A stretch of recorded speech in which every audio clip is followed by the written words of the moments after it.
ठीक है, तो यार द क्वेश्चन सेज कि यार आपका एक ऑब्जेक्ट फॉल करता है फ्रॉम रेस्ट। ठीक है, और आपको ट्यूब की लेंथ गिवन है एल।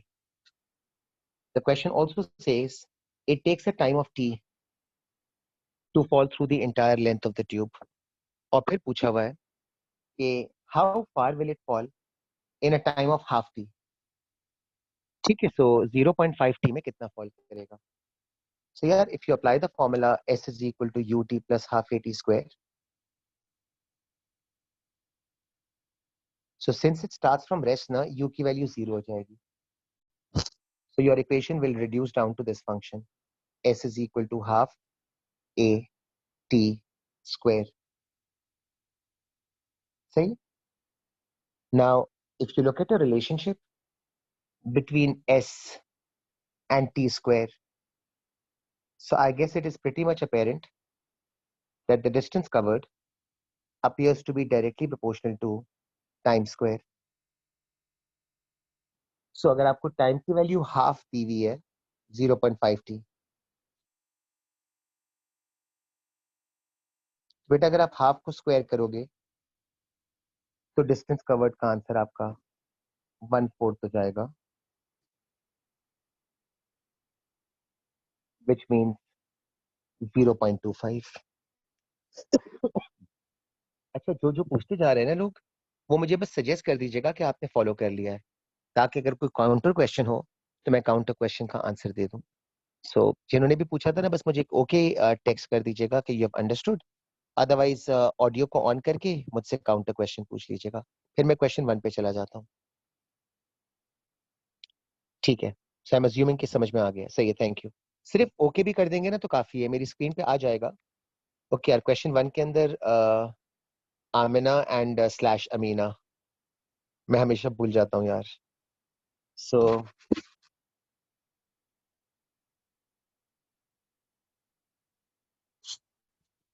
ठीक है, सो अमीना देखो, फर्स्ट लाइन और सेकंड लाइन के अंदर the question says, specially in the second line, the question says that the ball is rebounding इनइलास्टिकली।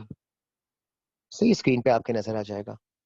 सो मैंने वर्डिंग्स ये लिखी है कि if the ball is going to rebound inelastically, then the return speed is going to be less. Hence, it will take more time. Let me zoom out for the return journey. So, Amina slash Amina, it will either be A or C, because if you look carefully, so A or C के अंदर it is taking a considerably longer amount of time. I'm highlighting that for you. So A के अंदर it's taking a longer time, C के अंदर it is also taking a longer time. Say so any one of these two. Okay, then the second statement is, why have we ruled out C? So slope of the graph must remain the same, hence C is excluded. So what that means, Amina, is कि it is rising up the same slope जिस slope पे ये fall कर रहा था. So if it is rising and falling the same slope, that means the gradient of the slope should remain unchanged. तो अगर तुम C को देखोगी ना, तो C के अंदर लास्ट वाला पोर्शन चेक करो, ये बहुत ज्यादा स्टीप बना के दे दिया है।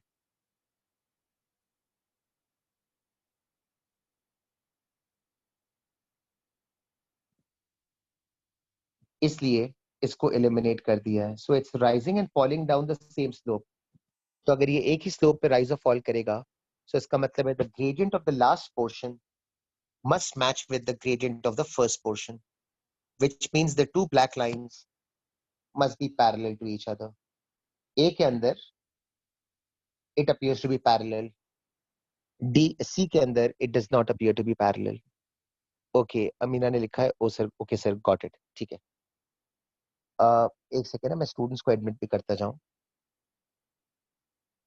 मुझे 1 मिनट दीजिएगा, मैं थोड़ा सा जो अनटाइडी काम करता हूँ उसको सही भी कर दूं। ऑलराइट, ठीक है, थैंक यू रूला। 8 वाला देखिएगा।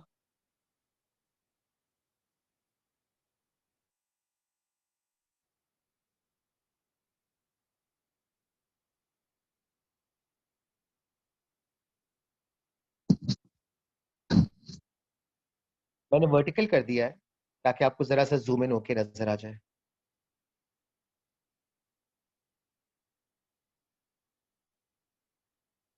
So they have given you a velocity time graph and you are expected to construct a displacement time graph. सही. सो वर्किंग देखते जाइएगा, फिर जिसको चाहिए हो ना आंसर, प्लीज वो मुझे बाद में ओके करते जाइएगा. Okay, so in the first section which I am showing with the red marker, notice करो वेलोसिटी इज इंक्रीजिंग. सो अगर आपकी वेलोसिटी इंक्रीज करती है,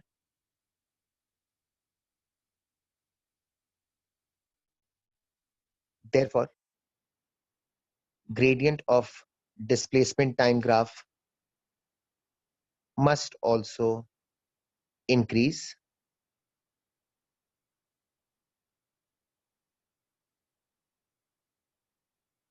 ये एक पोर्शन हो गया. ठीक है, so velocity was increasing, so the gradient of the distance time graph must also increase. अच्छा, then in the second section, इसको ग्रीन से बना रहा हूं.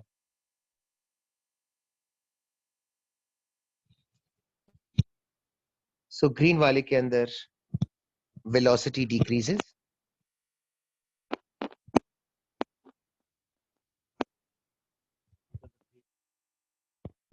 of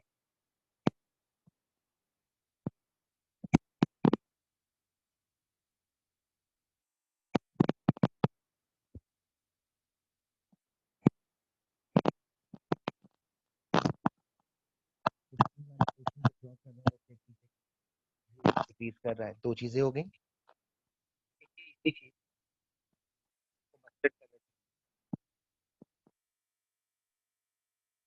Point which I have marked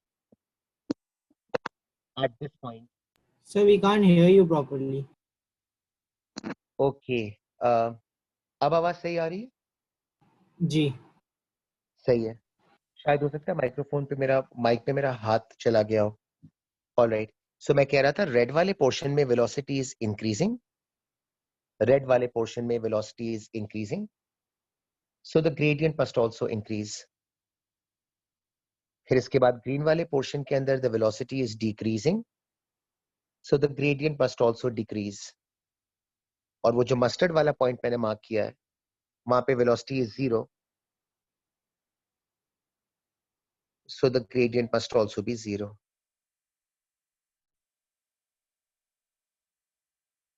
ठीक है, सो ए वाले ग्राफ में आपकी ये सारी कंपल्शंस फॉलो हो रही है. सो पहले वेलोसिटी इंक्रीज कर रही थी, सो डिस्प्लेसमेंट टाइम ग्राफ का ग्रेडियंट फर्स्ट हाफ में इंक्रीज करेगा. फिर ग्रीन वाले पोर्शन में वेलोसिटी डिक्रीज कर रही थी, तो gradient of displacement time graph decrease करेगा. फिर मस्टर्ड वाले पॉइंट के ऊपर जाकर आपकी वेलोसिटी 0 हो गई थी, तो आपकी डिस्प्लेसमेंट टाइम ग्राफ का ग्रेडियंट भी 0 हो जाएगा. सो हेंस ए वाला आंसर आपकी इन सारी की सारी कंडीशंस को सेटिस्फाई कर रहा है. मुझे ओके कर देंगे प्लीज, जिन्होंने भी पूछा हुआ था. फिर मैं 11 वाले पर आ जाऊं.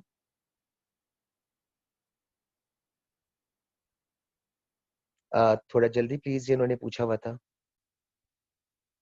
या अगर कोई काउंटर क्वेश्चन हो तो वो भी पूछ लीजिएगा.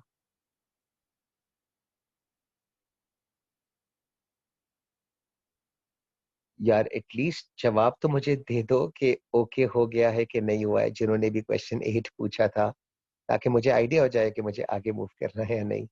Thank you Mohammad Hussain. ठीक है, thank you Aman. Alright, 11th वाला देख लीजिएगा.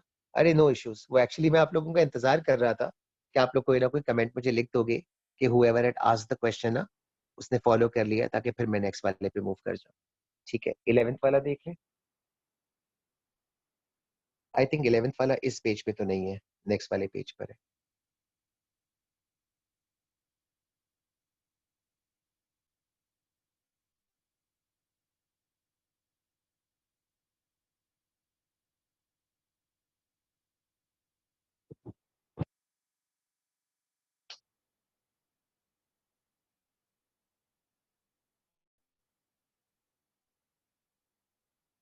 यार मैंने शायद गलती से हेडिंग में लिख दिया था क्वेश्चन 1 से लेके 30, बट मुझे याद पड़ता है कि मैंने आपको शायद वर्बली कहा था कि 1 से 60 तक है, मेरा ख्याल है.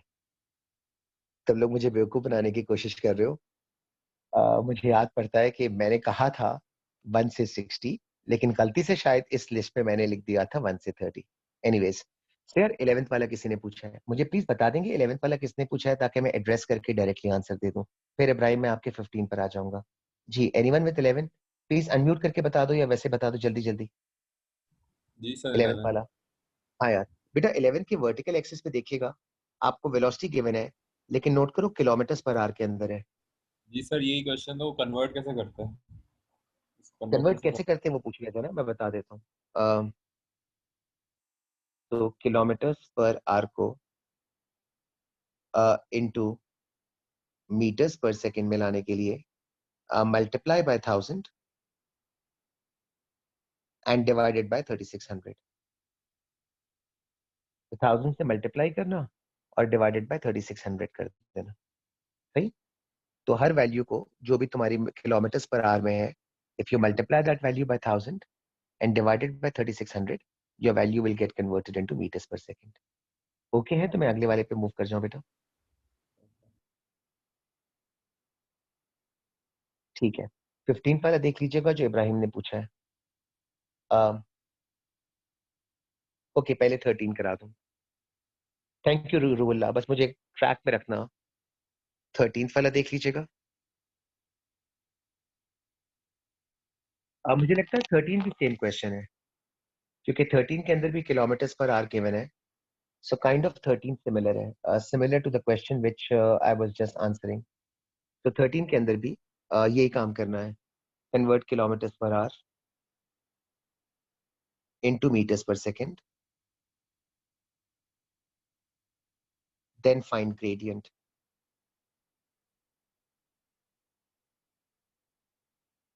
to obtain acceleration। ठीक है, कुछ रिपीट करना हो तो प्लीज मुझे बताते जाइएगा। Alright, Ikrama is saying the answer is D, right? I have no clue. Is that for 13th? 13 का मेरे पास तो A आ रहा है इकरामा। और no, you meant for 11। ओ 11 का मुझे आइडिया नहीं है, मैं देख लेता हूँ। आंसर एक्चुअली नीचे लिखे हुए थे right after the question. Yes, I think you're right, it's D. So हाँ इकरामा, it is D। सही। ओके, रूहुल्ला ने मुझे कहा था, असमा ने लिखा हुआ था, in 11 we have to find the gradient, so isn't it easier to convert time into hours and do it? यार बट आंसर्स के अंदर तो सारे मीटर्स पर सेकंड के ऑप्शंस दिए हुए हैं असमा, सो आवर्स में कन्वर्ट करने का फायदा तो नहीं होगा ना। So all the options are given to us in metres per second, so आपको आंसर तो नॉनदलेस मीटर्स पर सेकंड में ही देना होगा। ठीक है, 14th वाला देख लीजिएगा।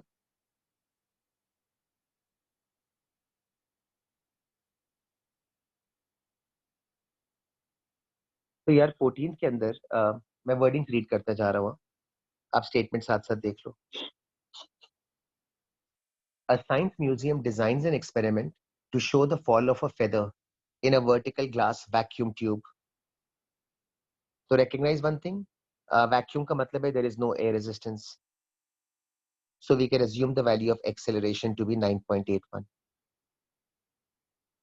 ठीक है, that's the first thing. Secondly, it goes on to say the time to fall from rest, so u must be equal to 0. And the time is given to you as 0.5 seconds. So t is 0.5. ठीक है, so u 0 है, acceleration available है, time आपके पास 0.5 है, and the question is asking you what is the length of the tube. So length का मतलब है कि आपको डिस्टेंस कैलकुलेट करना है।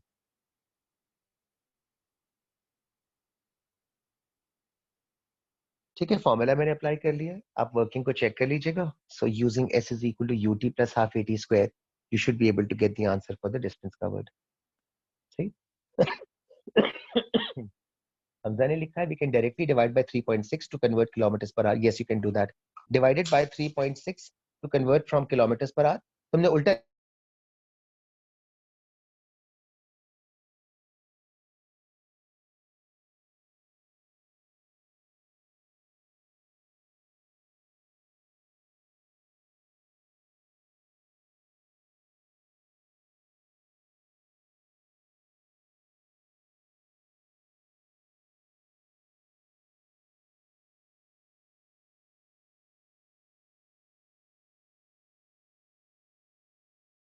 they are trying to extract velocity time. Wording देख लेना. Gradient of distance time gives velocity. Gradient is 0 at 3 points which are marked. So have a look. I'm marking 3 points where you would expect the gradient to be 0. तीनों points turning points हैं. So turning point पे gradient 0 होगा. Which means at these 3 points, you should expect the velocity to be 0 as well. Check करना. 0 velocity.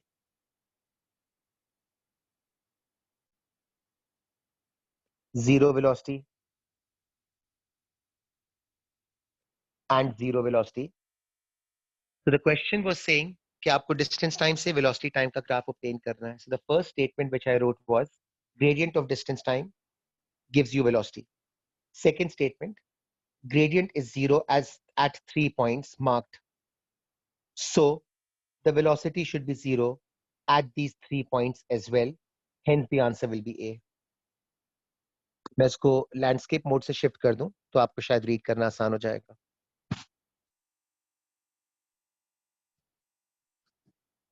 कोई counter question हो तो please मुझे बताते जाइएगा. ठीक है, so मैं स्टेटमेंट वापस रिपीट करूं. The gradient of distance time graph gives you velocity. So gradient is 0 at 3 points which I've marked on the diagram. So velocity should be 0 at these 3 points. तो मैंने आपको हाईलाइट करके दिखा दिया है कि at these 3 points velocity is 0. Consequently this condition matches with A. Amina ने पूछा है why can't D be the option? Velocity is a vector quantity. So vector quantity में direction is important. So Amina D के अंदर देखो पूरा का पूरा ग्राफ एक्सिस के ऊपर बना हुआ है. सो डिस्प्लेसमेंट में देखो वो above and below the axis बना हुआ था. और वेलोसिटी को चेक करो डी के अंदर आमिना वो पूरा का पूरा अबव द एक्सिस बना हुआ है. सो कॉन्सिक्वेंटली नहीं हो सकता because velocity is a vector quantity. सही. मिनाब ने पूछा है व्हाई नॉट बी. मिनाब बी तो हो ही नहीं सकता. मेरा स्टेटमेंट रीड करो. मैंने लिखा है gradient of distance time graph gives velocity. Minab second statement लिखा है gradient is 0 at 3 points. So velocity should be 0 at these 3 points. तो B में where is velocity becoming 0 at these 3 points? नहीं बन रही ना. सही. मैंने साथ में आंसर की वर्डिंग्स काफी एक्सप्लिसिटली लिखी है. तो सेकंड वाला जो पॉइंट है ना मैंने आप उसमें मैंने लिखा है gradient is 0 at these 3 points. So velocity should be 0 at these 3 points. So B वाले ऑप्शन में velocity is not 0 at the 3 points which I have marked. ठीक है. 15 के बाद अगला वाला रूल. नो इश्यूज बेटा. 15 के बाद 18 and 21. 21 तुम्हारा था. ओके. सही है. 18th वाला देख लेते हैं.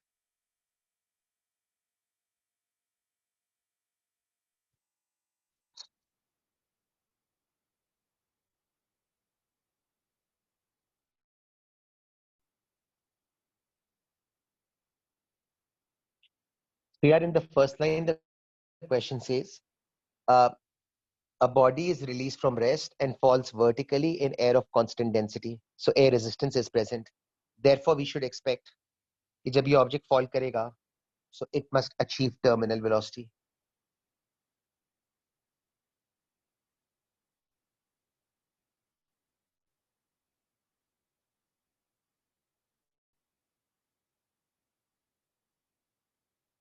So the question is asking you कि यार कौन सा वाला स्टेटमेंट फॉलिंग ऑब्जेक्ट के लिए बिल्कुल सही लिखा हुआ है. So मैं बी वाला रीड करता हूँ, जरा चेक कीजिएगा. कोई कॉन्ट्रडिक्शन लगे तो मुझे बता दीजिएगा, मैं उसको ठीक कर दूंगा. The first wording is correct. It accelerates initially at 9.8 meters per second square. That sounds about right. आगे लिखा हुआ है but as the resistive force increases, ये भी सही लिखा हुआ है. So the acceleration begins to decrease. है ना. पूरी वर्डिंग सही है कि जब एयर रेजिस्टेंस होगी तो इनिशियल एक्सेलरेशन विल बी 9.81. फिर जैसे जैसे रेजिस्टिव फोर्स इंक्रीज करेगा वैसे वैसे एक्सेलरेशन डिक्रीज करेगी. What is drag force? Rula ने पूछा है. Another name given to resistive force जिसको आप लोग ओ लेवल्स में एयर रेजिस्टेंस बोलते थे.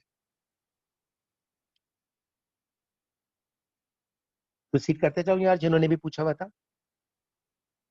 फिर मैं 17 वाला पहले आमिना का बता दूं, इसके बाद 18 पर आता हूं. What does constant density mean? यार इसका मैं आंसर क्या दूं इब्राहिम?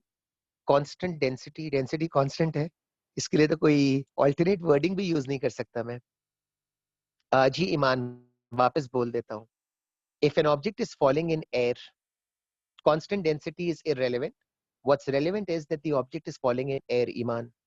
तो अगर एक ऑब्जेक्ट एयर में फॉल करेगा तो एयर रेजिस्टेंस की वजह से it will eventually achieve terminal velocity. पहले मैंने ये बोला था.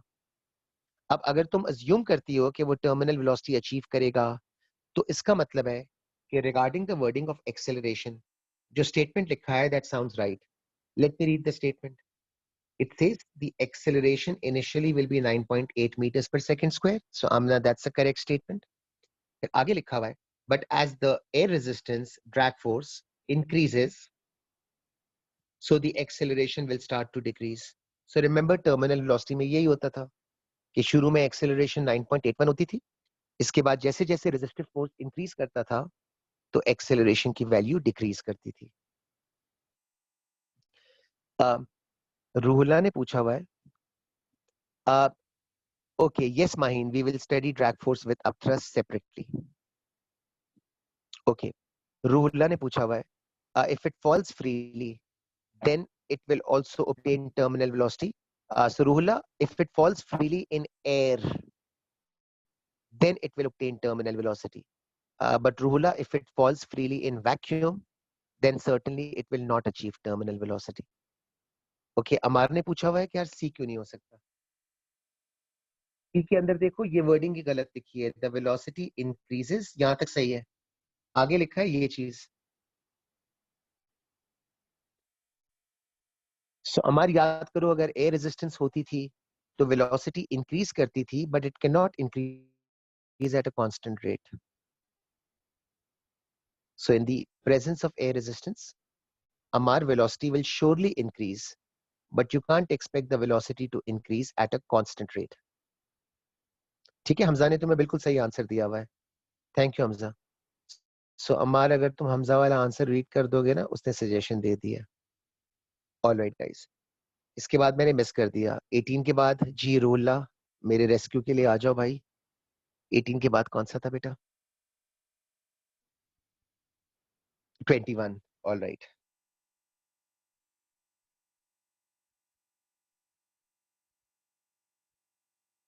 किसी का मिस हो जाए ना तो मुझे प्लीज बता दीजिएगा.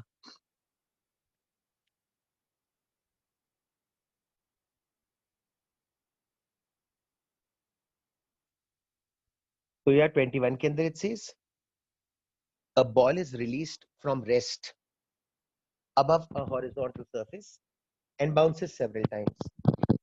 बॉल को आपने रेस्ट से रिलीज किया है,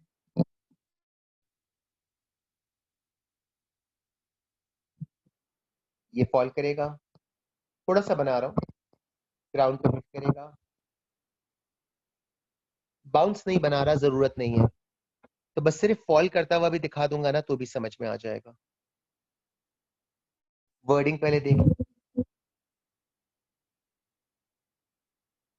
as the ball falls,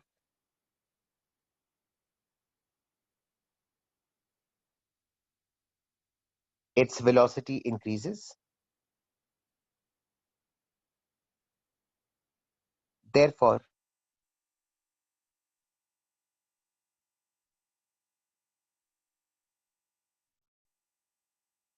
gradient of displacement time graph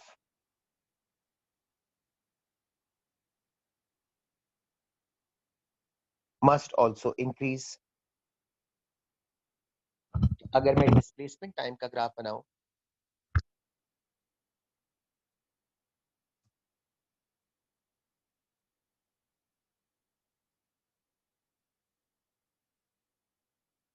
then for the falling ball, जब उसकी velocity increase करेगी, then the gradient of the displacement time graph must also increase. So gradient के increase होने का मतलब है मेरे ग्राफ का शेप गिवन ग्राफ के साथ देखिएगा मैच कर जाएगा.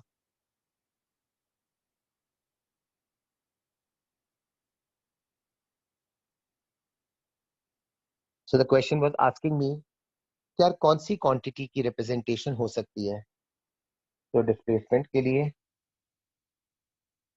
It appears to be a better choice. I'm ना 17 पे भी आ जाता हूँ बेटा. जी हम 17 पे भी चला जाऊंगा. Since ये वाला कर रहा हूँ ना तो पहले जरा ये देख लीजिएगा. ठीक है. So for a falling ball, the velocity will increase. So we should expect the displacement time graph gradient to also increase. So if I were to construct the shape of the graph, I'll get the red graph. And the red graph actually matches with the graph given to us by the examiner. So displacement works out to be a better choice.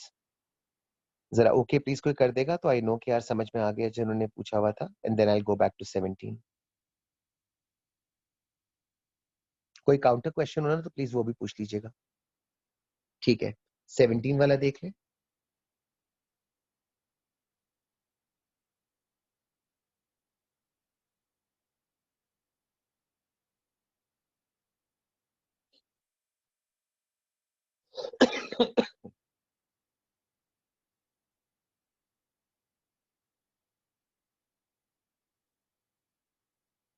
So yeah, the question says a ball is released from rest above a horizontal surface. It bounces once and it is caught. So आपने ball को release किया है. So initial velocity 0 down to hits the ground. तो velocity increase करेगी.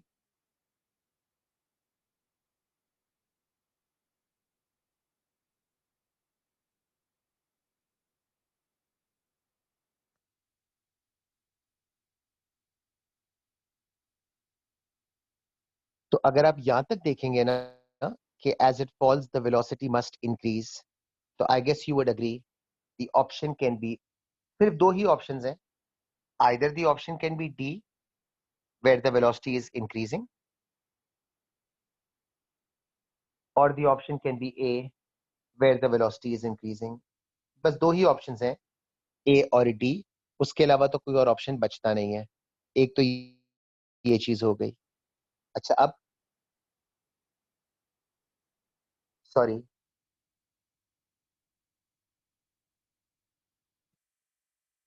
as it rebounds,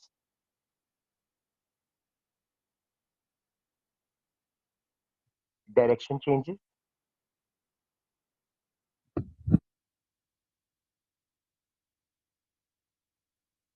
Velocity becomes negative.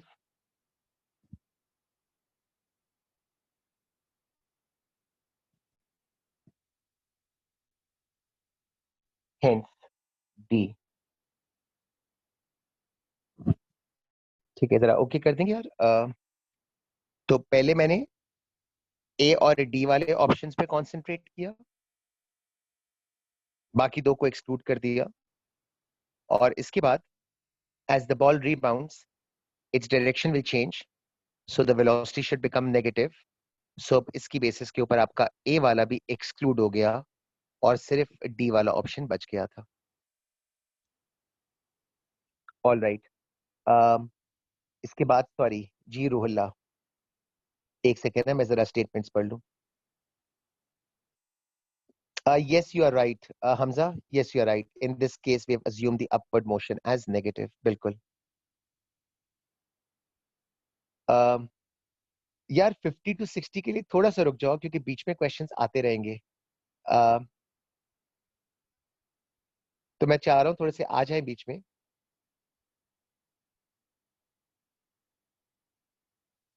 Syed Mohammad Hasan ने लिखा है wouldn't the velocity have some slope as it goes along with time t.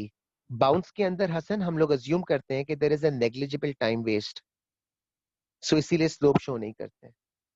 तो bouncing ball hardly takes a millisecond, तो मिली second को फिर graph पे तो शो करना पॉसिबल नहीं होता.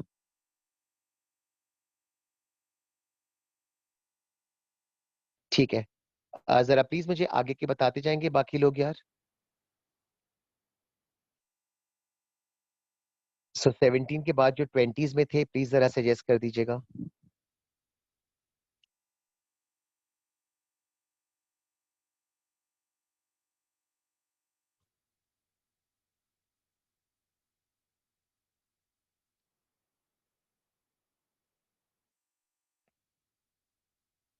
जी 30 देख लें जो माहिन ने लिखा हुआ है।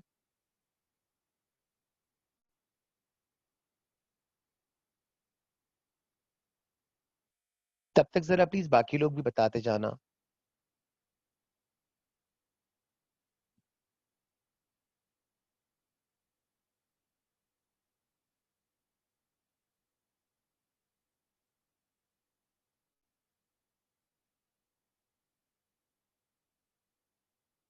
सो पहले 30 देख लें।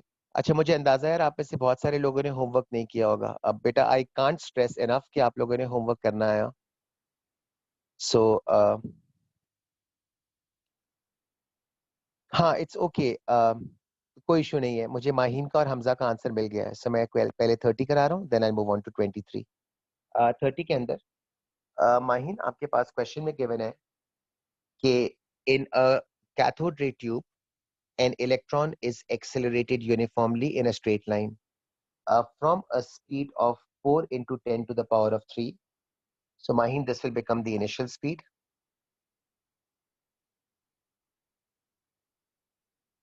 To a final speed of 2 into 10 to the power of 7. Sorry. So ये आपकी final speed हो जाएगी.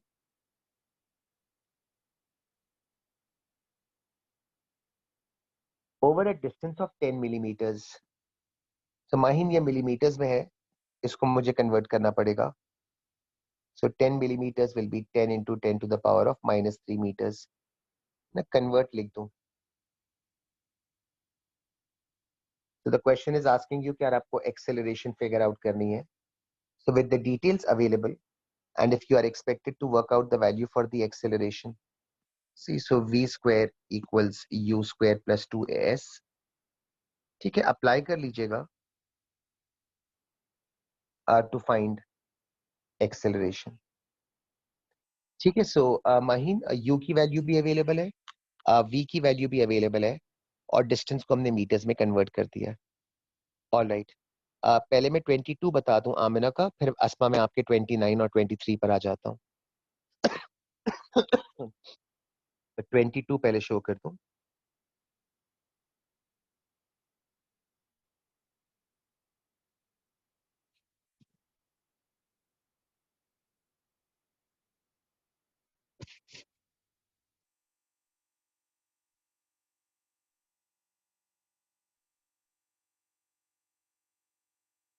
तो आमिना 22 के अंदर लिखा हुआ है बॉडी मूव्स फ्रॉम रेस्ट. तो आपकी u की वैल्यू 0 हो जाएगी with constant acceleration. At time t, the body is a distance s from its rest position. A graph is drawn for s against t square. ठीक है, graph आपके पास s और t square का given है. If I apply the formula, Amina, s is equal to ut plus half at square. So बेटा u की value 0 है, तो आपकी इक्वेशन ये बन जाएगी.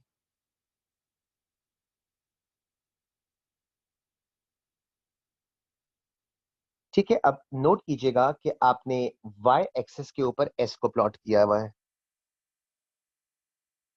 सो आपने y एक्सिस के ऊपर s को प्लॉट किया है. आपने हॉरिजॉन्टल x एक्सिस के ऊपर t स्क्वायर को प्लॉट किया है. So if I compare this equation with a standard equation of a straight line, तो आपने y एक्सिस पे s को प्लॉट किया हुआ है, आपने x एक्सिस पे t स्क्वायर को प्लॉट किया हुआ है. So if I compare the given equation with the equation of a straight line, तो I guess you would recognize upon comparison. मुझे ये पता चल रहा है, मैं बॉक्स बना के दिखा देता हूं कि upon comparison I can recognise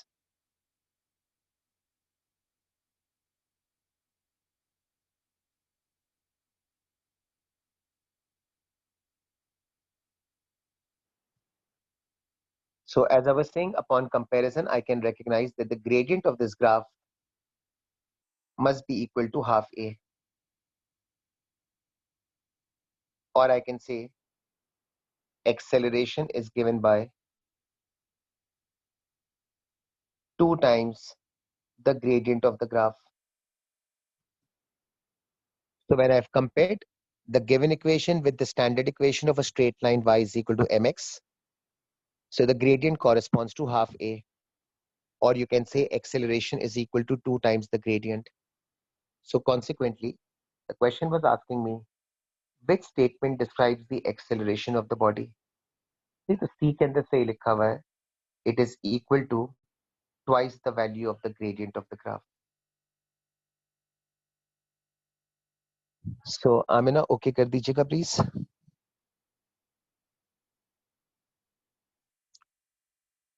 Okay.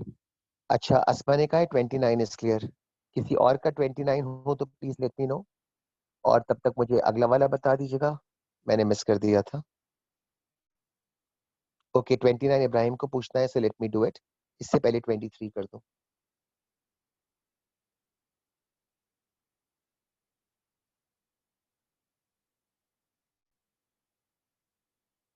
सो 23 के अंदर it says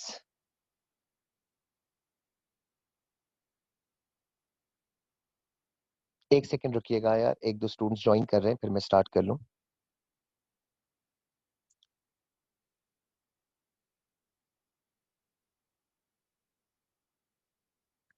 alright.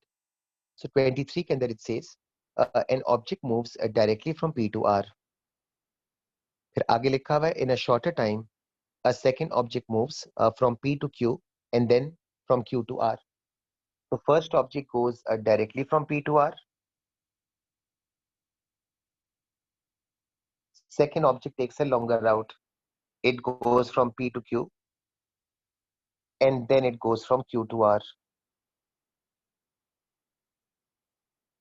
Okay, the question is asking you which statement about the two objects is correct for the journey from P to R. Now, so displacement by definition is the shortest distance between 2 points. Therefore, displacement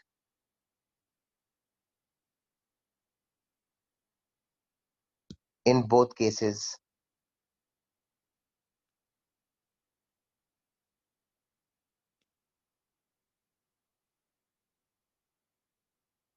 ठीक है. तो दोनों scenarios के अंदर the object has started from P and eventually ended at R.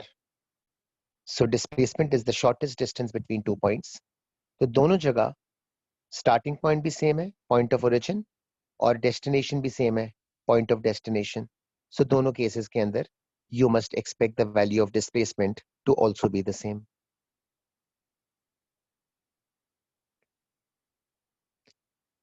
Okay, ये 23 था.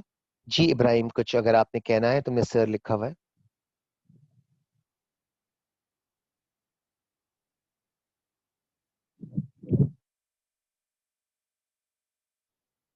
Ibrahim, I was saying 29. जी अभी move करता हूँ, एक सेकेंड.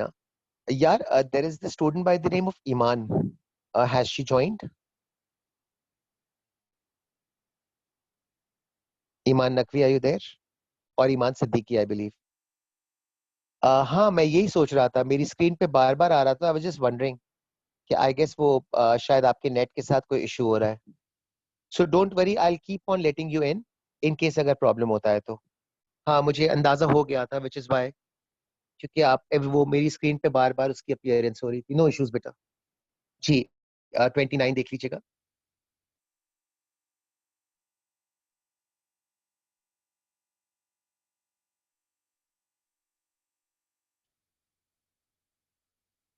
सो इब्राहिम, जो फॉरवर्ड डिस्टेंस मैं तुम्हें ब्लैक कलर के मार्कर से शेड करके दिखा रहा हूँ, which is the area under the graph.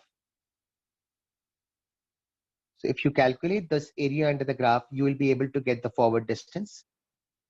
So Ibrahim check करना, मैंने फॉरवर्ड डिस्टेंस को कैलकुलेट किया है, मेरा आंसर 30 आ रहा है. सही है. So the area of the black shading tells me how much forward distance is covered by the car. Now, if you look at the red shading, which I'm about to do right now,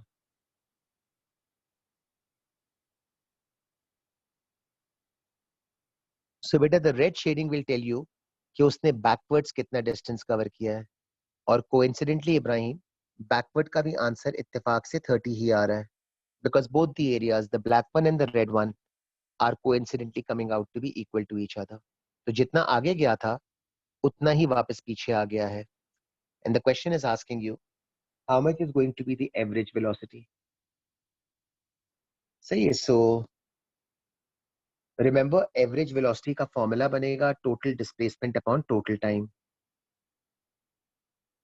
मैं लिख देता हूं.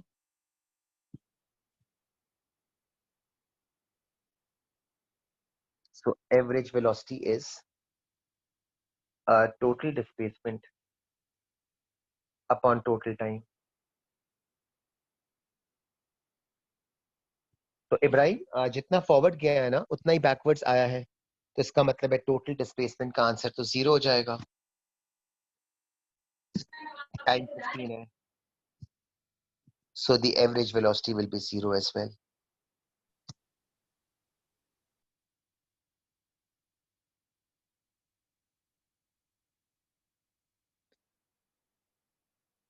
मेहमा ने भी 44 का हुआ है.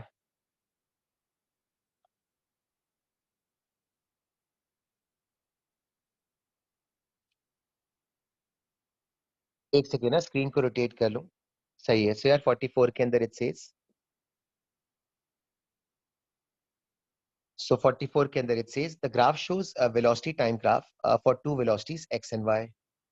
The acceleration and the distance traveled by the two vehicles can be estimated from the graphs. Which statement is correct? So यार मैं distances calculate कर लेता हूँ. So अगर आपको x का distance calculate करना हो, कहाँ लिखूँ? I think side पे लिख लेता हूँ थोड़ा छोटा करके. So if you are interested in calculating the distance covered by x, that should be a triangle. So the distance covered by x will be half into base into height. So I believe distance का answer x के लिए 12.5 हो जाएगा.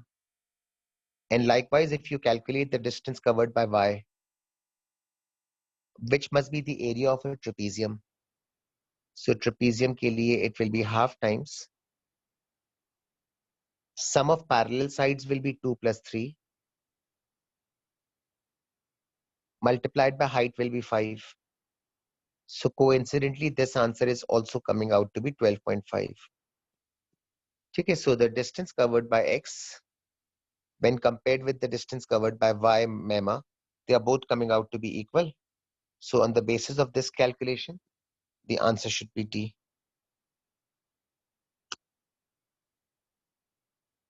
So the areas are equal, or you can say the distance covered are identical.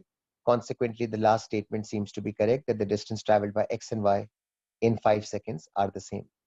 Okay, 44 के बाद 53 से पहले कोई था, अगर 40s में कोई हो या 30s में कोई हो प्लीज देख लें, और फिर मैं 53 पर मूव कर जाऊं. What does the point of intersection indicate? Asma, the point of intersection just indicates a point where the two objects are going to have not the same distance, but they will have the same speeds. So Asma, intersecting point in a speed time graph just indicates the fact that both objects at that point are going to be traveling with identical speeds. That's about it.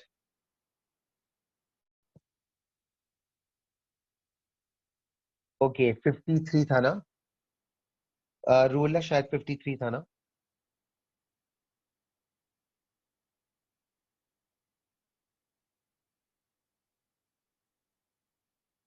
जी 52 भी है.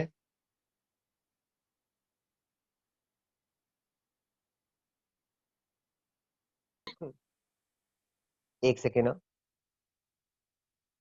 All right.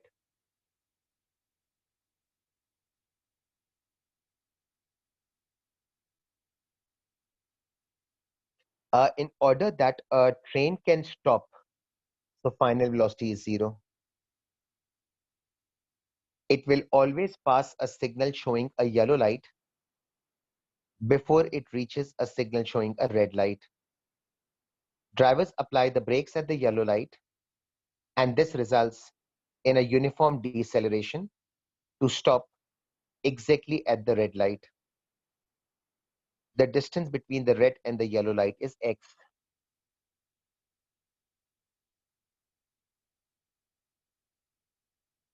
what must be the minimum distance between the lights if the speed is increased by 20% without changing the deceleration. आपने speed को 20% increase कर दिया है and the question is asking you distance पे क्या effect पड़ेगा. Okay, so let me assume the initial speed to be u. If I apply the formula,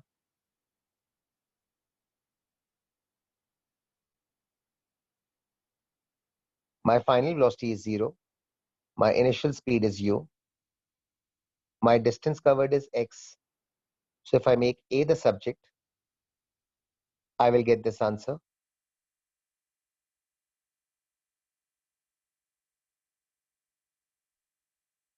Let me call this as the first equation. सही है, जरा please से यहाँ तक इत्मीनान से दोबारा देखिएगा, फिर मैं आगे प्रोसीड करता हूँ. So final speed is 0. Initial speed I've assumed it to be u. Distance I've assumed given as x. So मैंने इक्वेशन अप्लाई करके पहले एक्सेलरेशन कैलकुलेट कर ली है. अच्छा, मैंने एक्सेलरेशन इसलिए कैलकुलेट करी है बिकॉज क्वेश्चन में लिखा हुआ है without changing the deceleration of the car, which means I can assume that the value of the acceleration is going to remain constant. Okay, अब आगे प्रोसीड करता हूं. इसको ग्रीन से लिख लेता हूं. So the question has said कि आपकी speed has increased by 20%.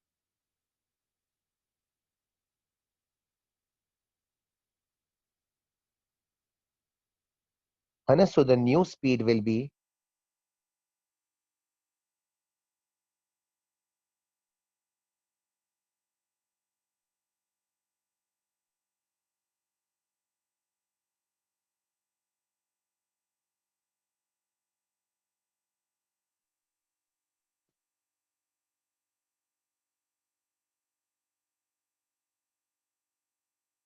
ठीक है. मैंने देखिएगा 20% से इंक्रीज कर दी है. I am hoping basic math का आइडिया आपको है. So previous speed was u. If it has increased by 20%, it becomes u plus 20 upon 100u, which is 120 upon 100u or 1.2u. अब दोबारा फॉर्मूला अप्लाई करता हूं और डिस्टेंस मुझे calculate करना है.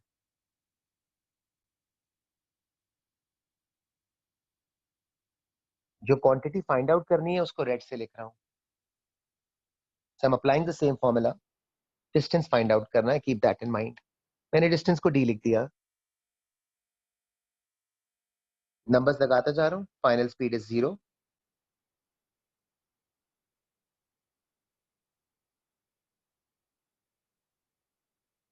Now the initial speed has become 1.2u.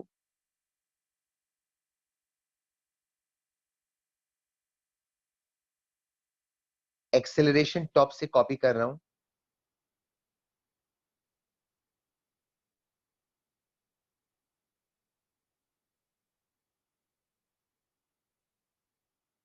और D आपको फाइंड आउट करना है. सिंप्लीफाई आप कीजिएगा, मैं रुक जाता हूं. पेन पेपर पेज वगैरह कुछ हो तो सिंप्लीफाई करने का काम कर लें.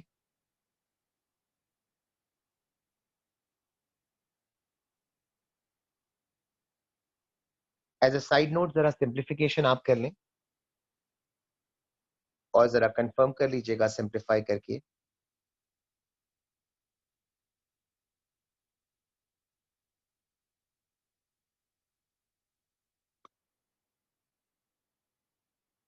इब्राहिम ने लिखा है how do we know which formula do we use. Ibrahim simple सा तरीका है.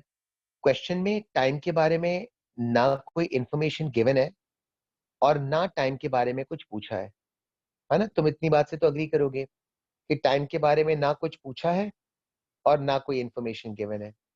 तो चारों फॉर्मूलाज में से बाकी के 3 फॉर्मूलाज में टाइम आता था, तो मैंने उन तीनों फॉर्मूलाज को ऑटोमेटिकली रिजेक्ट कर दिया. विदाउट टाइम वाला एक ही फॉर्मूला था, हेंस मैंने उसको यूज कर लिया. तो ट्रिक ये होती है सोचने की कि आप क्वेश्चन में देखें कौन सी वाली क्वांटिटी के बारे में कुछ भी नहीं पूछा. So I am repeating myself again Ibrahim कि क्वेश्चन के अंदर टाइम के बारे में कोई इंफॉर्मेशन ना गिवन है ना फाइंड करने के लिए पूछा है. कॉन्सिक्वेंटली मेरे जितने फॉर्मूलाज में टाइम आता था मैंने टाइम वाले सारे फॉर्मूलाज को इरेडिकेट कर दिया. पीछे सिर्फ एक फॉर्मूला ये बच गया था कॉन्सिक्वेंटली मैंने इसको यूज कर लिया। हाँ यार 52 के बाद 53 था। रूलर ठीक है, 53 की वर्डिंग्स देख लीजिएगा। थोड़ा छोटा करके लिखूंगा ताकि इतनी जगह में आ जाए। It says a rain drop of mass m falling vertically through the air with a steady speed। तो पहली चीज रिकॉग्नाइज कीजिएगा, स्टेडी स्पीड का मतलब है terminal velocity, which means that forces must balance. So if I draw the diagram of a raindrop, the forces acting on it are as follows। एक इसका wait हो जाएगा और एक इस पे एयर रेजिस्टेंस हो जाएगा। एयर रेजिस्टेंस की वैल्यू नेक्स्ट लाइन में गिवन है। The raindrop experiences a retarding force kV due to air resistance। ठीक है, तो पहले मैंने डायग्राम पे फोर्सेस को मार्क कर लिया है। सो Maheen mg is the weight and according to the question kV is the resistive force। And since the object is traveling at a steady speed, which means it has achieved terminal velocity, so I can balance out the two forces। So let me do that।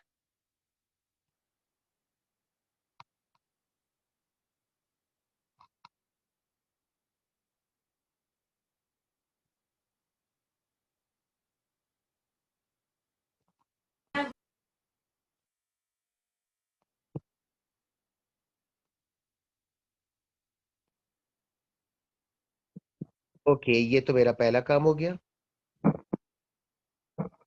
Sir यार मुझे audio पे आवाज आई थी, शायद हो सकता है गलती से एक्सीडेंटली अनम्यूट कोई हो गया हो, बट आई थिंक अब नहीं आ रही है जी। सो स्टेडी स्पीड का मतलब as I said terminal velocity is achieved, so forces must balance out each other. So on the diagram I have shown the forces, mg is the weight, kv is the force of air resistance, and since they must be equal to each other, so I have stated mg is equal to kv, or velocity is equal to mg upon k। Now the question in the next line asks me to obtain an expression for the kinetic energy। So kinetic energy ka formula should be as follows।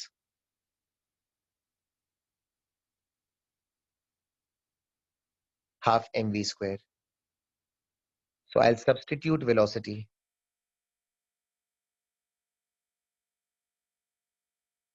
Simplify आप लोग कर लीजिएगा, मैं velocity की substitution कर दूं।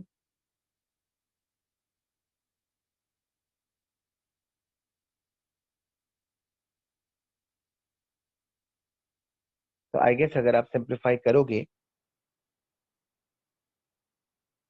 then you should get this result।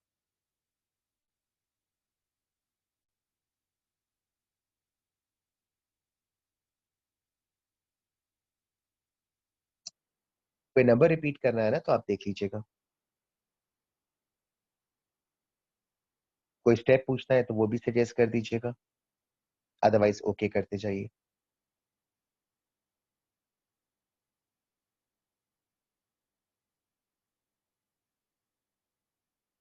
थोड़ा सा जूम इन अगर करना हो ना तो मैं इसको टैबलेट मोड में ले जाता हूँ।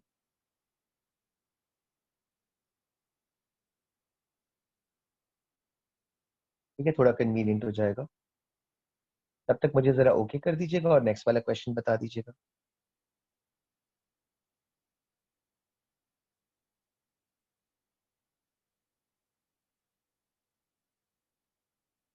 ओके 56 वाला है वो देख लीजिएगा।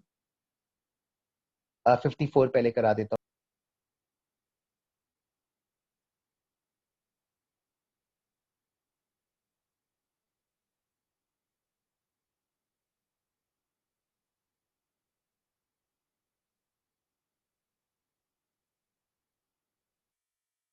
ठीक है रिपीट करते जा रहा हूँ। तो यार in the first line the question says a student throws a ball in the positive direction vertically upwards। ठीक है, so the question is telling us to assign the upward direction to be taken as positive। ठीक है, that's the first thing. It then says the ball makes an elastic collision, so no energy losses, and it rebounds and accelerates back, and the total time is given to you as 1.2 seconds.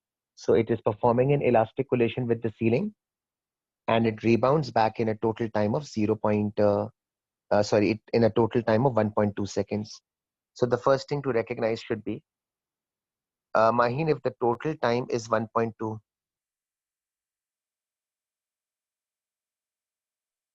and if the nature of collision is elastic, that means if there is no energy loss taking place, then the impact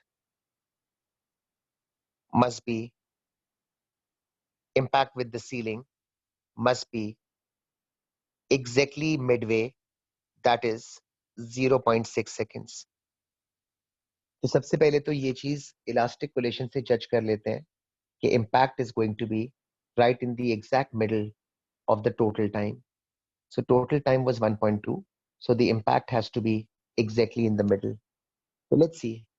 There are only two graphs which are indicating the impact point right in the center.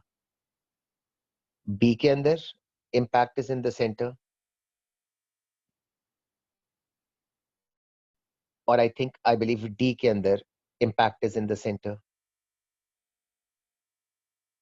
ठीक है, तो बाकी दोनों तो I think आपके outrightly reject हो जाएंगे because the impact is certainly not in the center. सही? रूहुला अभी रिपीट कर दूंगा तुम्हारे क्वेश्चन का आंसर. All right. अब यार we also know, so अब out of B and D हमें डिसाइड करना है कि यार कौन सा वाला करेक्ट होगा, है ना? तो बाकी दोनों डायग्राम्स A and C तो outrightly reject हो जाएंगे because the impact position is not in the center. So between B and D, to decide which one is correct, the question said take the upward direction as positive. Okay, so the statement over here I've written, acceleration due to gravity acts in the downward direction. Consequently, acceleration due to gravity must be negative.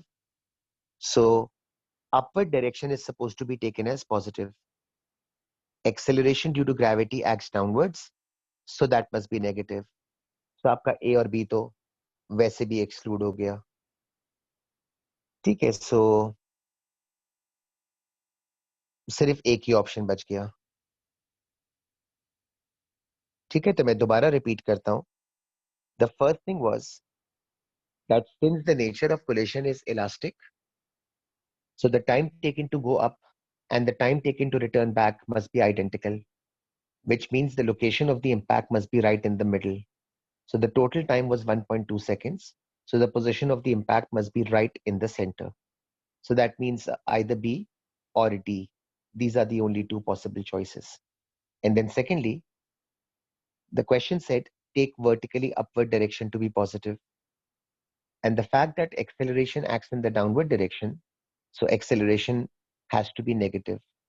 So between B and D, D is the only option.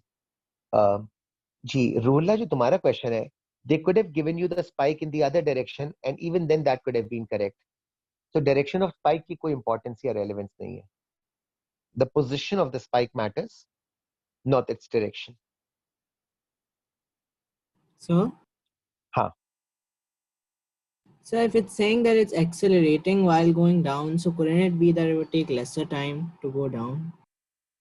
Okay, as long as acceleration due to gravity remains constant, which it does, then the time taken to go up and the time taken to come down essentially remains the same. So since acceleration, let me repeat myself, since acceleration due to gravity is constant, so as long as the value of the acceleration is constant, then the time it takes to go up as well as the time it takes to come down essentially remains the same. See, the reason why this sounds थोड़ा सा अजीब, because जब आप इसको अपने practical circumstances के साथ match करते हो ना, तो आप ये भूल जाते हो कि practical circumstances के अंदर there is a presence of air resistance. Consequently, acceleration can never remain constant. So real significance के अंदर air resistance की वजह से acceleration constant नहीं रहती है. इसीलिए time for upwards and time for downwards भी सेम नहीं होता.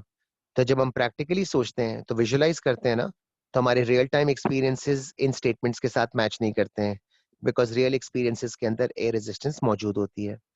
ठीक है, but in the absence of air resistance where acceleration can be assumed to be constant. So for constant acceleration, the time taken to go up and the time taken to come down should be identical. ठीक है. And to answer rule last question, uh, माही ने लिखा है if upward was negative then, तो फिर Maheen D के बजाय तुम्हारा आंसर फ्लिप करके बी हो जाता. ठीक है Maheen. So option number B would have been correct based on the statement that you just wrote. All right. So और मैं रूहुल्ला को कह रहा था कि the direction of the spike is irrelevant, the position of the spike is relevant. सही जी. So यार ये वाला था 54 समथिंग ना. हाँ. मुझे आगे बताएंगे यार. 54 के बाद कौन सा वाला बताया था?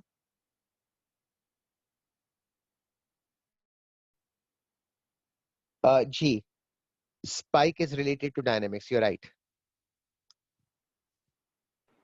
Sir, the next one is 56, then 58, then 60. All right. 56 पे आ जाता हूँ. हमजा ने पूछा what can be a factor which causes the spike impulse.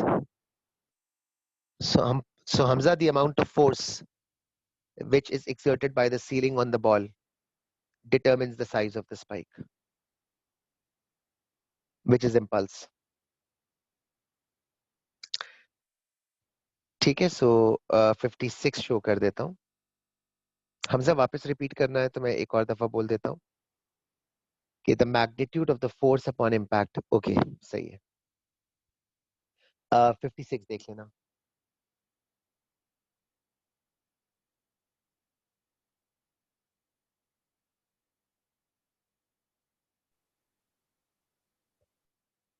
Alright, यार 56 के अंदर the question says the graph shows how the acceleration of the object moving in a straight line varies with time. So it's an acceleration time graph. And they're asking you which graph shows the variation with time of the velocity of the object. So acceleration का graph given है and you are expected कि आपको velocity का graph उससे construct करना है. So how would we go about? Okay, the portion which I'm highlighting with the red marker,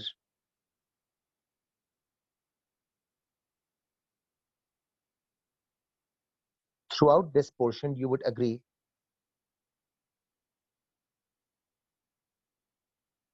that since acceleration is increasing,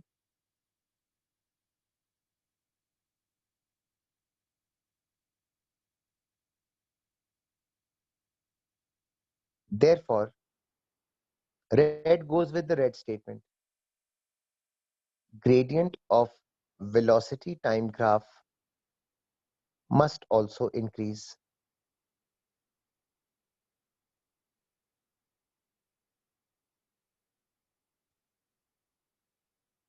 So if you check your options, in the first option you can clearly see that the gradient is increasing.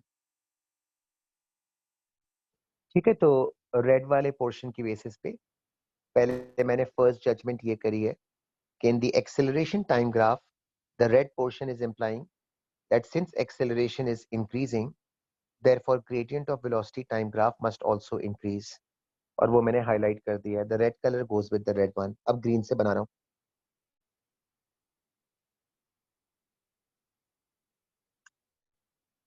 Okay, so for the green portion,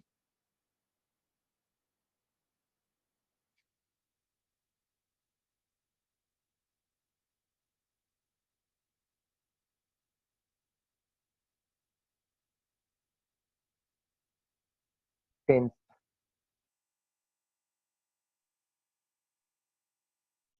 acceleration is decreasing, therefore gradient of velocity time graph must also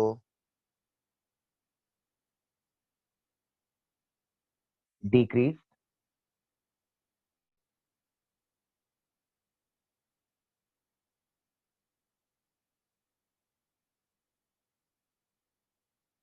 ठीक है, तो check कर लीजिएगा. तो the red portion goes with the red function. तो red वाले portion में acceleration was increasing, so the gradient of the velocity time graph must increase, and in the green portion the acceleration was decreasing, so the velocity time graph के अंदर the gradient must decrease. Ibrahim ने लिखा है at the turning point acceleration is constant. हाँ सही कह रहे हो, at the turning point the acceleration is constant, which is why जो इब्राहिम का स्टेटमेंट है ना, आई थिंक पहले ओके इब्राहिम ने ऑलरेडी एवरीवन पे लिखा हुआ है, तो जरा एक सेकंड आप लोग इब्राहिम का स्टेटमेंट देख लो. मैं हसन नकवी आपके स्टेटमेंट को भी एड्रेस करता हूँ. इब्राहिम वाला स्टेटमेंट जरा सा फॉलो कर लो. He is saying at the turning point acceleration will be constant, so I'm showing you the turning point,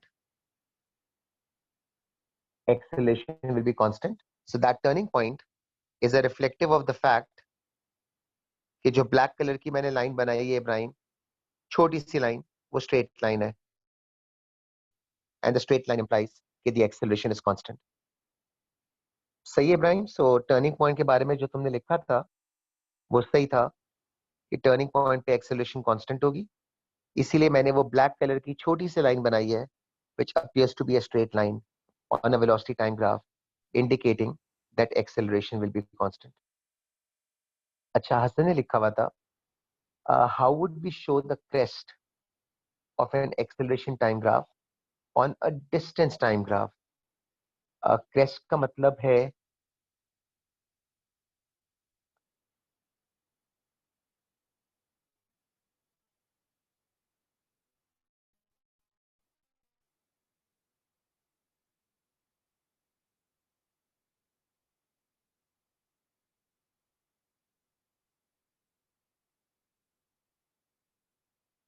is this what you are asking कि अगर acceleration time graph में ये होगा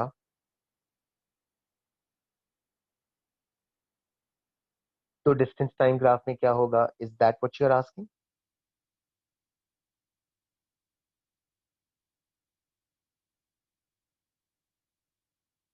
ईमान, पहले मैं हसन को आंसर बेटा दे दूं, फिर मैं आपके क्वेश्चन को एड्रेस करता हूं. जी हसन, तो अगर एक्सेलरेशन का ये ग्राफ होगा तो पहले वेलोसिटी टाइम बनाना,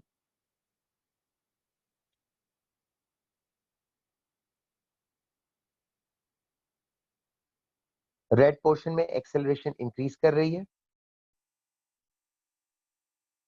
तो gradient of velocity will increase. Green portion में एक्सेलरेशन डिक्रीज कर रही है जो तुम पूछ रहे थे. गाइस, बाकी लोगों को इस क्वेश्चन को एड्रेस करने की जरूरत नहीं है, तुम लोग अपना काम देख लेना. मैं भी बाकी लोगों के आंसर पे आता हूँ. जिसने क्वेश्चन पूछा मैं इसको आंसर पहले कर दूं. तो ग्रीन वाले पोर्शन में एक्सेलरेशन डिक्रीज कर रही है तो वेलोसिटी टाइम ग्राफ के अंदर आपका ग्रेडियंट डिक्रीज करेगा. ये तो वेलोसिटी टाइम हो गया. अब तुमने पूछा था डिस्टेंस टाइम में क्या होगा.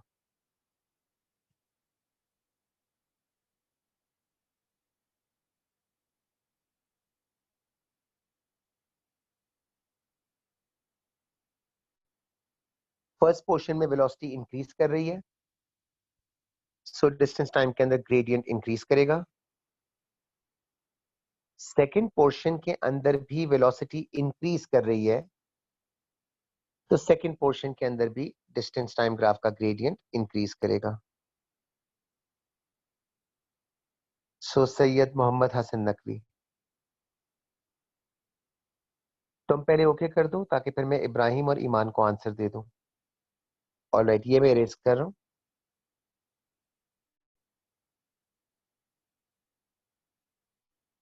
इब्राहिम ने पूछा है व्हाई इज बी रॉन्ग, और ईमान ने भी आई थिंक सिमिलर क्वेश्चन पूछा है why can't it be B और D.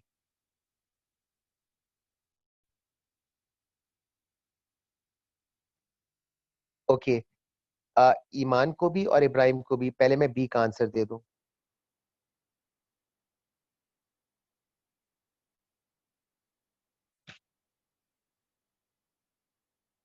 The portion which I'm highlighting, both Iman and Ibrahim, this portion is implying that velocity is decreasing.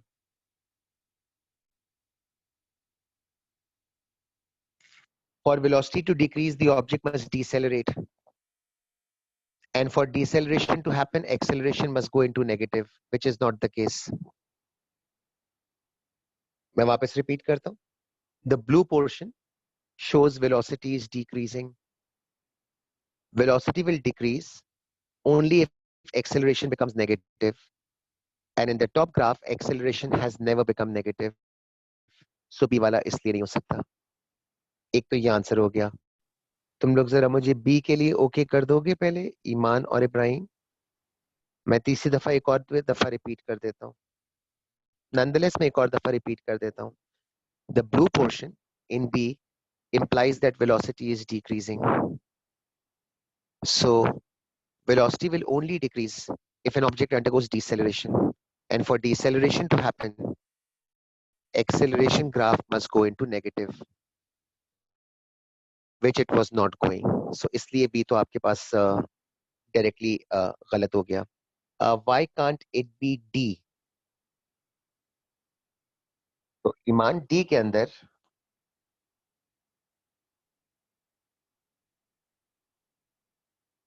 gradient appears to be increasing continuously. So Iman, for this to happen, acceleration has to increase continuously. But in the top graph, acceleration was increasing for a while and then it was decreasing. इसलिए D भी नहीं हो सकता. मैं वापस ईमान repeat करता हूँ. For D to be correct, the gradient is increasing continuously,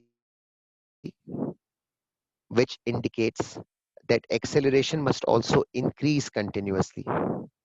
But in the original graph, acceleration was increasing for the red portion. And then for the green portion, acceleration started to decrease. Hence, D भी नहीं हो सकता. So, Iman, all right.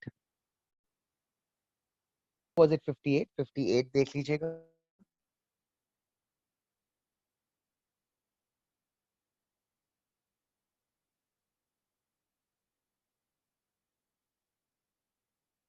Okay यार, 58 के अंदर a tennis ball falls freely in air. So there must be eventually an achievement of terminal velocity from the top of a building.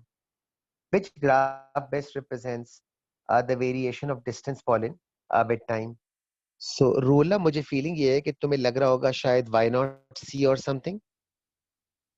If that is your question.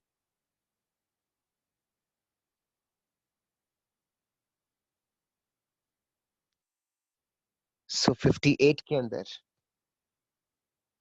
मैं draw कर देता हूँ.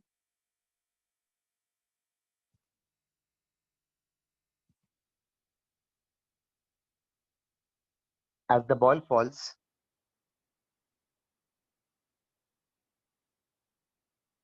its velocity increases.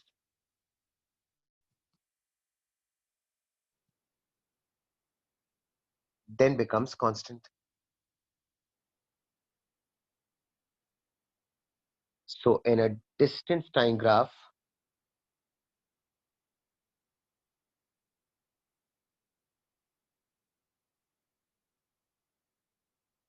the gradient must increase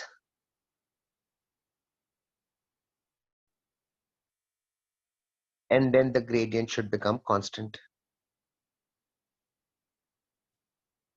So 58 के अंदर, as a tennis ball falls freely in air, so air के अंदर fall करने का मतलब है you would expect to it for the ball to eventually achieve terminal velocity.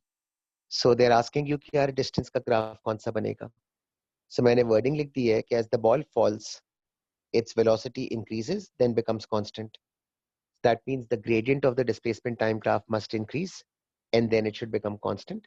So I believe ये वाला answer सबसे closest I think शायद A के साथ match कर रहा था.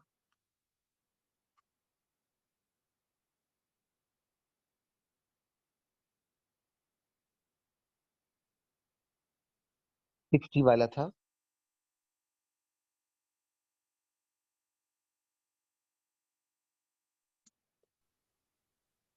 सिक्सटी जरा केयरफुली देख लेना प्लीज। ये सबसे कॉमन क्वेश्चन है जो सारे even good students ask this question because ये थोड़ा सा मुश्किल है। जरा इसको केयरफुली फॉलो कर लो। सो यार फर्स्ट लाइन में लिखा हुआ है, पहले मैं अमीना का आंसर दे दूं। Is it necessary that when they mention air resistance, terminal velocity will be achieved? More often than not, the idea of mentioning air resistance goes with the idea of eventually achieving terminal velocity. So it may be at the verge of achieving terminal velocity, or it may have achieved either of the two. अच्छा जी, तो यार जरा wordings इसकी देख लीजिएगा। A steel sphere is dropped vertically onto a horizontal metal plate. The sphere hits the plate with a speed u. पहले मैं diagram बनाता हूँ। This is your plate. It starts from rest and hits with a speed of u. So initial velocity 0, final velocity u. Distance given नहीं है, मैं distance assume कर लेता हूँ x। ठीक है, तो अभी फॉलिंग का मैंने डायग्राम बनाया, तो इनिशियल वेलोसिटी 0 है, फाइनल वेलोसिटी u है, मैंने गलती से 0 लिख दिया था, और ये फॉल करता है, तो डिस्टेंस गिवन नहीं है, सो मैंने डिस्टेंस को x अज्यूम कर लिया है। If I form an equation I will get this result.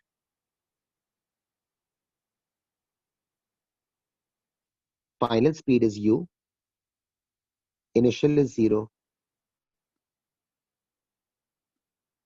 Acceleration 9.81, distance is x। अगर एक्सेलरेशन g लिखना है ना, तो वो भी सही है, नंबर नहीं लगाना है, g भी सही है ग्रेविटी की वजह से, और 9.81 भी सही है, distance is x. So my equation Ruhullah will become u square is equal to 2gx. Think of this as the first simultaneous equation. This is for the falling वाला object. ठीक है, तो फॉल करता था, इनिशियल 0 है, final u given था, distance given नहीं था, मैंने डिस्टेंस को x अज्यूम कर लिया और मैंने इक्वेशन फॉर्म कर ली, so this becomes my first result. किसी ने लिखा why have you written u square not v square? Ibrahim question read करो बेटा। मैं हाईलाइट करता हूँ, तुम्हें मिल जाएगा। देखो लिखा हुआ है, the sphere hits the plate with a speed of u. Examiner ने फाइनल स्पीड का नाम u रखा है ना, v नहीं रखा, तो इसीलिए मैंने u लिखा हुआ है। पहले तुम ओके करो, फिर मैं रिटर्न जर्नी बना दूं। सही, तो उसने u खुद लिख कर दिया था, तो hence I did not have much of a choice. अच्छा, अब मैं रिटर्न जर्नी बनाता हूं।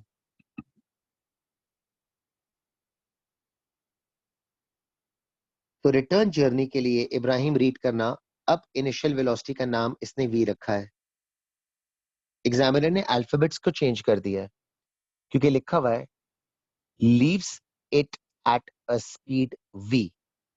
ठीक है, तो अब जब वापस जाएगा ना, तो इसकी इनिशियल स्पीड v होगी। rebounds vertically to half of its original height, तो हमजा ने सही लिखा है, height is going to be x upon 2।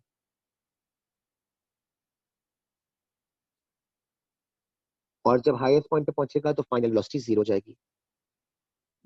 अगर आप नोटिस करें, आप अप्रिशिएट कर सकते हैं कि एग्जामिनर ने आपका कॉन्सेप्ट चेक करने के लिए अल्फाबेट्स को फ्लिप कर दिया है ना। हम फाइनल को u कहते, v कहते थे, इसने फाइनल को u बना दिया, तो इसने अल्फाबेट्स को चेंज कर दिया। अच्छा, अब रिटर्न जर्नी के लिए इक्वेशन बना लेता हूँ, सेम इक्वेशन।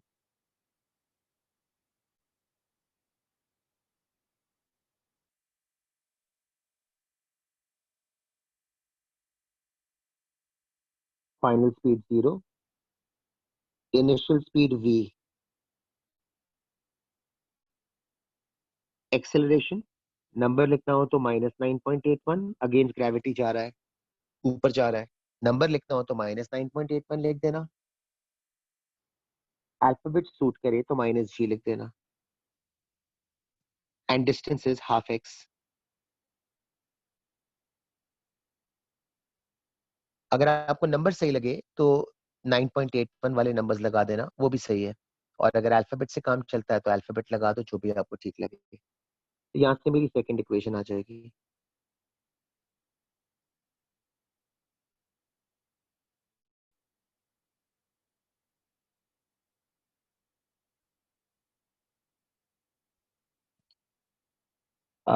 रेड वाली डाउनवर्ड जर्नी के लिए है, रेड वाली डाउनवर्ड जर्नी के लिए है, और ग्रीन वाली अपवर्ड जर्नी के लिए है। अच्छा, मुझे फाइंड क्या करना है वो जरा रीड कर लेते हैं। क्या चीज फाइंड करनी है, जरा प्लीज रीड कीजिएगा। तो क्वेश्चन में देखिएगा फाइंड करने के लिए क्या चीज मांगी है, जरा एक नजर रीड कर लें। सो देर आस्किंग यू कि आपको फाइंड करना है v upon you, v upon you, सही। सो मैं लिख देता हूँ,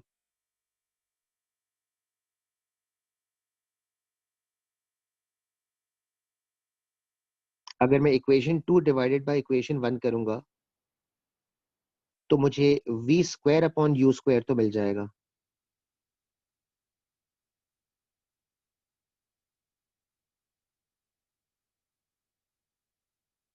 अगर मैं इक्वेशन 2 डिवाइडेड बाय इक्वेशन 1 करूंगा तो मुझे v square upon u square मिल जाएगा।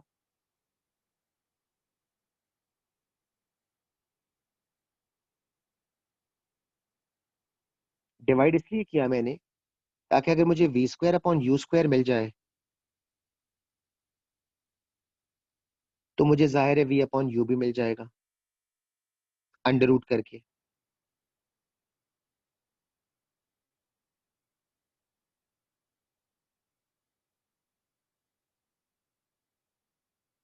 दोबारा कह रहा हूं, डिवाइड मैंने इसलिए किया because I can read through the question where it said कि v अपॉन यू निकालना है। मैंने डिवाइड इसलिए किया ताकि मुझे कम से कम v square upon u square तो मिल जाए। जब v square upon u square का आंसर आ जाएगा, जैसे कि आ गया मेरे पास, तो अंडर रूट करूंगा तो v अपॉन यू का भी आंसर आ जाएगा, विच वाज आस्क्ड। ठीक है, सो मैं वापस कह रहा हूं, मुझे v अपॉन यू कैलकुलेट करना था। सो मैंने डिवाइड किया ताकि I can arrive at the answer of v square upon u square. And once I get the answer of v square upon u square, I can square root it to give me the answer of v upon u. सही है, hence आपके पास c आ जाएगा। ठीक है, मेरा ख्याल है इस पॉइंट पे आज कंक्लूड कर लेते हैं यार। सही, चलो गाइस, ओवर कर रहा हूँ, टेक केयर, और फिर नेक्स्ट वाली क्लास में कंटिन्यू करूंगा। खुदा हाफिज गाइस, बाय बेटा।